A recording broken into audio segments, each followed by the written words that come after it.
Ya, dan pemirsa, saat ini kami sudah terhubung dengan pengamat politik Pangi Caniago. Selamat pagi menjelang siang, Bang Pangi. Bang Pangi, ini kita lihat saat ini Pramono Anung dan juga Rano Karno akan mendaftarkan diri ke KPU Jakarta. Bagaimana Bang Pangi melihat peluang Pramono dan juga Rano dalam pilkada kali ini, Bang? Iya, sebenarnya kalau kita membaca peluang ya, tentu melihat hasil elektabilitas per hari ini yang memang masih dominan signifikan ke nama-nama yang sudah ada 3 nama kemarin yang saya sampaikan. Namun memang mencermati PDIP mengambil keputusan hari ini, tentu ini akan menjadi keputusan penting bagi PDIP mempertegas. Saya memahami nuansa kebatinan Ibu Mega, kenapa kemudian menjatuhkan kepilihan kepada Pramono dan Rano Karno. Pertama alasannya adalah alasan ideologis. Jadi ini sesuai dengan prediksi saya hampir 3 minggu yang lalu. Saya banyak bicara media bahwa ada kemungkinan PDIP akan mengusung kader terbaiknya, kader sendiri. Kemudian mereka tidak mau terjebak oleh populisme yang mentang-mentang elektabilitasnya tinggi kemudian diusung oleh PDIP. Belum tentu juga. Makanya apa yang saya sampaikan di jauh-jauh hari mengatakan bahwa tidak ada garansi, tidak ada jaminan elektabilitas tinggi kemudian PDIP akan mengusung gitu. Bahkan ada juga statement, ada salah satu calon gubernur yang merasa partai yang butuh dia gitu, bukan dia yang butuh partai. Jadi saya mencermati Bu Mega mengambil keputusan itu adalah 2 hal konteksnya di sini. Pertama adalah apakah beliau lebih menonjol komponen ideologis atau komponen pragmatis dan transaksional atau strategis. Nah, putusan yang diambil Ibu Mega per hari ini adalah keputusan yang mencerminkan komponen ideologis. Bagaimana Ibu Mega menghargai, menghormati, mendahulukan, memprioritaskan kader terbaiknya seperti Pak Pramono. Yang kedua, mungkin beliau sudah traumatis dengan gaya pemimpinan populis yang hanya menjadikan partai sebagai alat tunggangan politik, yang menjadikan partai sebagai hanya untuk kepentingan pragmatis dan transaksional gitu. Nah, ini yang kemudian ditunjukkan oleh Ibu Mega hasil kontemplasi yang panjang, hasil yang sangat lama. Padahal nama-nama yang beredar selama ini adalah nama-nama seperti Anies, Ahok, kemudian ada nama-nama lain ya. Ini ternyata di luar itu, di luar nama-nama itu Ibu Mega memutuskan. Jadi memang veto player itu ada pada tangan Ibu Mega. Ibu Mega sebagai pengambil keputusan tertinggi, beliau punya saham di PDIP, tidak ada yang mampu mempengaruhi sikap politik beliau. Dan ternyata yang elektabilitas tinggi pun yang digadang-gadang akan diusung oleh PDIP, itu pun ternyata tidak terjadi. Gitu. Jadi mungkin saja Ibu Mega mengambil jalan seperti ini, tidak Ahok, tidak Anies, tapi adalah Pramono, dan itu adalah yang sudah teruji integritasnya, dan tidak mungkin akan berperanan kepada PDIP. Dan juga tidak mungkin mereka akan melakukan sesuatu yang melukai PDIP. Atau di ujung nanti hanya memanfaatkan partai PDIP hanya sebagai alat untuk kendaraan politik semata saja. Nah, saya nggak tahu apa yang menjadi pertimbangan yang selama ini santer menjadi perbincangan publik, yaitu nama Anies yang sempat menguat, tiba-tiba hari ini tidak jadi diusung oleh PDIP. Saya mencermati itu ada 3 alasan. Pertama adalah boleh bisa jadi memang Pak Anies tidak mau memiliki PDIP seutuhnya. Atau boleh jadi Anies tidak mau masuk PDIP, tidak mau hanya ingin diwakafkan, tidak mau menjadi petugas partai, tidak mau menjadi PDIP seutuhnya atau di PDIP kan Pak Aniesnya. Bisa jadi seperti itu. Boleh jadi yang kedua adalah Ibu Mega ingin melihat tradisi meritokrasi.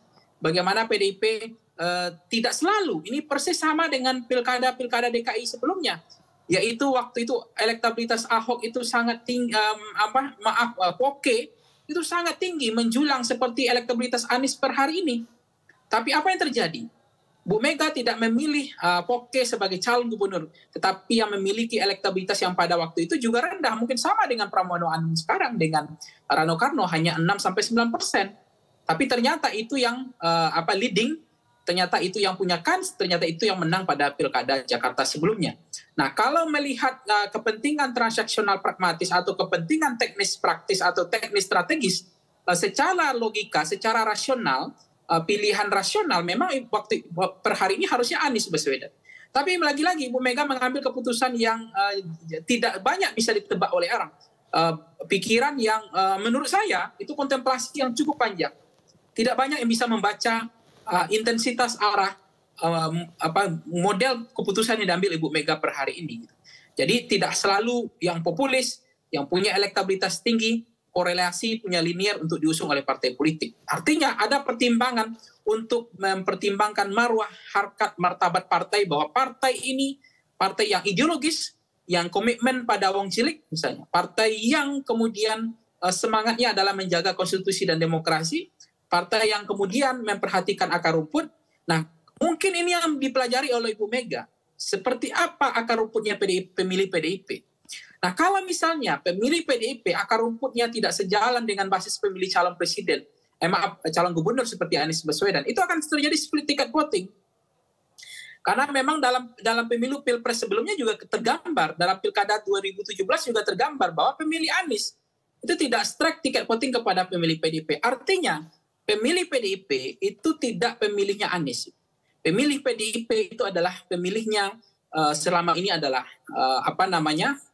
representasi dari bukan Anies. Nah, itu yang tergambar selama ini. Nah, misalnya Rano Karno itu jelas kader terbaik PDIP dan Pramono adalah kader terbaik dari PDIP. Jadi mungkin menurut saya tidak akan terjadi split ticket voting, berbedanya pilihan grassroots akar rumput dengan pilihan elit DPP-nya. Artinya ini akan sama, beririsan sejalan. Nah, kalau Anies yang diusung kemarin, belum tentu pemilih PDIP akan memilih Anies. Gitu. Itu juga bisa tergambarkan dalam beberapa hasil survei bahwa terjadi perbedaan antara pilihan partai dengan pilihan gubernurnya. Nah, itu juga mungkin dicermati oleh Bu Mega bahwa memperhatikan akar rumput grassroots.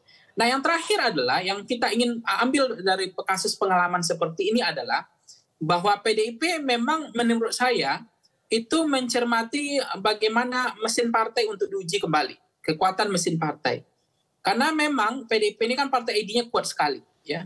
Selama ini juga mereka sangat komitmen bagaimana kemudian memastikan bahwa yang sebelumnya elektabilitasnya rendah, yang tidak apa-apa, dan bukan siapa-siapa, tapi karena diusung oleh PDIP, itu menjadi besar, itu menjadi leading. Akhirnya mereka bisa menunggang popularitas, elektabilitas dan akseptabilitas. Itu hanya bonus saja. Tapi ini yang kita lihat Pramono, bagaimana Pramono dan Rano ini kansnya ke depan. Ya, menurut saya kalau melihat mesin PDIP di Jakarta tidak akan kesulitan untuk mengaktifasi semua jaringan-jaringan kaderisasinya.